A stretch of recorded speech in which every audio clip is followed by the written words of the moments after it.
Selamat siang Pak Nugroho. Oke, selamat siang. Ya, hari ini kita berada di lokasi ekskavasi situs Patirtan Klothok ya. Nah ini tapi kita akan kembali ke belakang dulu. Bagaimana sih sejarahnya tim BPDB bisa melakukan ekskavasi di area Gunung Klothok ini Pak? Mungkin dimulai kapan itu Pak? Gini, jadi pertama kali itu kita melakukan peninjauan, ya.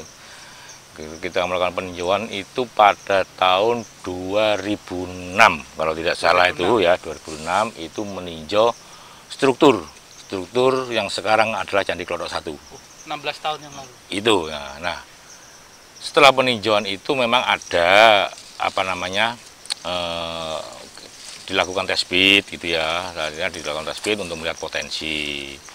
Nah, setelah itu vakum, artinya terlupakan. Itu terlupakan. Nah, pada tahun 2016 kita bongkar kembali data-data itu, dan ternyata itu rekomendasinya adalah ekskavasi penyelamatan ya, dan itulah mulai dari tahun 2017 itu kita mulai anggarkan untuk kawasan Gunung Klothok. Dan memang ekskavasi di Candi Gunung Klothok itu memperlihatkan adanya sebuah candi yang di kemudian hari hingga ini berkembang menjadi beberapa candi. Jadi kita lakukan ekskavasi itu secara bertahap mulai tahun 2017, 18, 19 dan tahun 2020 ini. Dan yang 2017 itu berarti yang 2017 itu di puncak kita barengi juga dengan zonasi ya, kita lakukan zonasi untuk kawasan karena kita melihat banyak sekali tinggalan arkeologis yang ada di kawasan Gunung Klothok ini yang belum tereksplorasi gitu ya. Tapi ada data-data yang sudah kita miliki pada saat itu, dan itu sangat penting sekali karena tinggalan yang ada di kawasan Klothok ini kita perkirakan merupakan tinggalan-tinggalan dari masa Kediri seperti itu. Jadi sangat penting untuk kita lakukan upaya-upaya perlindungan seperti itu. Dan tahun 2020 ini kita lakukan 2 kali kegiatan ekskavasi Candi Klothok kedua lanjutan dan ekskavasi Candi Klothok ketiga. Di samping itu juga ekskavasi petirtaan yang sekarang kita sedang kerjakan di belakang ini. Nah itu, jadi di kawasan Klothok ini ada sekelompok candi yang merupakan satu kesatuan dalam satu landscape secara religi. Artinya bahwa 3 Candi Klothok itu memang dibuat dengan pola 3 halaman. 3 halaman. Pola 3 halaman. Jadi Candi Klothok 1 sebagai candi induk, Klothok 2 itu di halaman kedua, dan Candi Klothok 3 di halaman pertama. Dan semua berada pada kontur yang berbeda elevasinya. Jadi yang Candi Klothok 1 itu memiliki lokasi paling tinggi. Oh, jadi Candi kelompok 1, 2, 3 itu satu kesatuan Pak ya? Satu kesatuan gitu ya, satu kesatuan. Cuman beda di ketinggiannya beda. Ketinggiannya beda gitu. Kayak semacam berundak-undak gitu ya? Ya, berundak-undak, kemudian bagian depan ada semacam halaman tanah yang rata, itu semua. Jadi tiap halaman ada seperti itu semua. Mungkin dari penelitian sejak 2017 ya, ekskavasi di Candi Klothok 1 itu. Iya. Apa Pak yang menarik dari teman? Mungkin Candi Klothok 1 ada yang unik, Candi Klothok 2 apa, yang ketiga apa gitu? Kalau sebenarnya secara umum dari struktur candi ini sebenarnya tidak ada, artinya sama saja dengan candi-candi yang kita temukan atau yang sudah ada yang berbahan bata gitu ya. Modelnya candi ini sederhana, artinya candi ini merupakan bentuk batur gitu ya, kemudian di bagian atas ada altar atau diberi bagian atap yang berbahan lapuk, mudah lapuk seperti itu ya. Dan kayu gitu ya, dan itu kita temukan di candi kedua, karena di candi kedua tuh kita temukan dua lubang di kanan kiri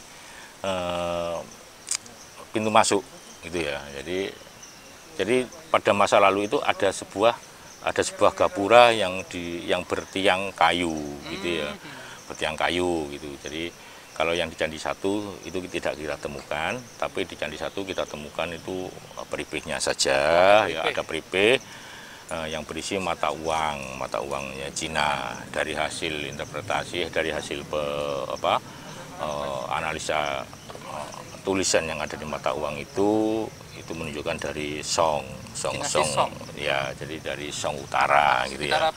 Song Utara itu ya awal 12 lah mungkin ya. Song Utara itu seperti itu, awal 12. Yang candi ketiga itu lebih kecil, artinya semua dimensinya berbeda ya. Jadi induk, tengah, dan yang paling bawah itu, paling depan itu berbeda. Jadi yang paling bawah itu candinya lebih kecil, ya, jadi 4x4, yang di atas 68, yang di atas itu 9x9 kalau nggak salah. Jadi yang Candi 1 itu lebih besar ya Pak? Iya, candi induknya lebih besar gitu ya. Nah, cuma di candi ketiga ini yang uniknya itu kita temukan saluran air gitu ya. Saluran air yang terbuat dari terakota. Nah, ini aneh gitu ya, ini aneh. Bukan pancuran Jaladuara itu bukan? Bukan, jadi terakota seperti semacam paralon gitu ya, dan itu banyak kita temukan di Trowulan gitu ya. Jadi ada soknya gitu, ada sambungannya. Tapi itu hanya kita temukan fragmentaris sepanjang 20 cm saja. Artinya sambungannya belum ketemu Pak? Belum ketemu, karena itu ditemukan dia tidak in situ ya, dia berada pada di luar struktur, pada runtuhan bata-bata, dan kita tidak bisa menunjukkan bagian-bagian yang kemungkinan ditempati oleh saluran tersebut gitu ya. Jadi artinya ketika itu benda itu sudah lepas dari matriksnya, itu agak susah kita untuk mengidentifikasi dia fungsinya seperti apa. Tapi itu jelas bagian dari saluran air itu. Ya. Padahal lokasinya kan termasuk puncak ya, tapi masih yang rendah ya. Artinya di puncak, dan saya rasa sumber air tidak ada di situ. Sumber air lebih jauh gitu. Apakah mungkin ada pipa yang menuju ke sumber air di atas? Sudah ada pompa mungkin. Nah, itu yang artinya belum ada gitu ya. Dan pembagian 3 halaman ini kan merupakan refleksi dari prinsip candi yang menjulang tinggi. Jadi itu direbahkan gitu ya. Jadi halaman 1, 2, 3 gitu ya. Jadi barbaswah seperti itu. Jadi artinya bagian yang tersuci berada di candi ketiga seperti itu. Jadi untuk ekskavasi sebenarnya setiap tahun dilanjutkan Pak ya? Dari 2017 sampai 2020 sekarang ini. Jadi ekskavasi itu tetap kita lakukan, baik itu dengan penganggaran dari BPJB ataupun kolaborasi dengan pemerintah Kota Kediri ya, karena memang potensinya sangat tinggi. Artinya bisa dibilang kalau ini penanggungannya Kediri ya, kita meminjam istilahnya Pak Said kemarin itu, ini penanggungannya Kediri gitu. Jadi memang di sini banyak sekali yang bisa kita kembangkan ya, potensi ini sampai sampai kepada outcome-nya gitu ya. Artinya pelestarian kita tidak hanya berhenti pada perlindungan aja, penyelamatan, tapi tetap harus sampai ke tahap pengembangan dan pemanfaatannya seperti itu.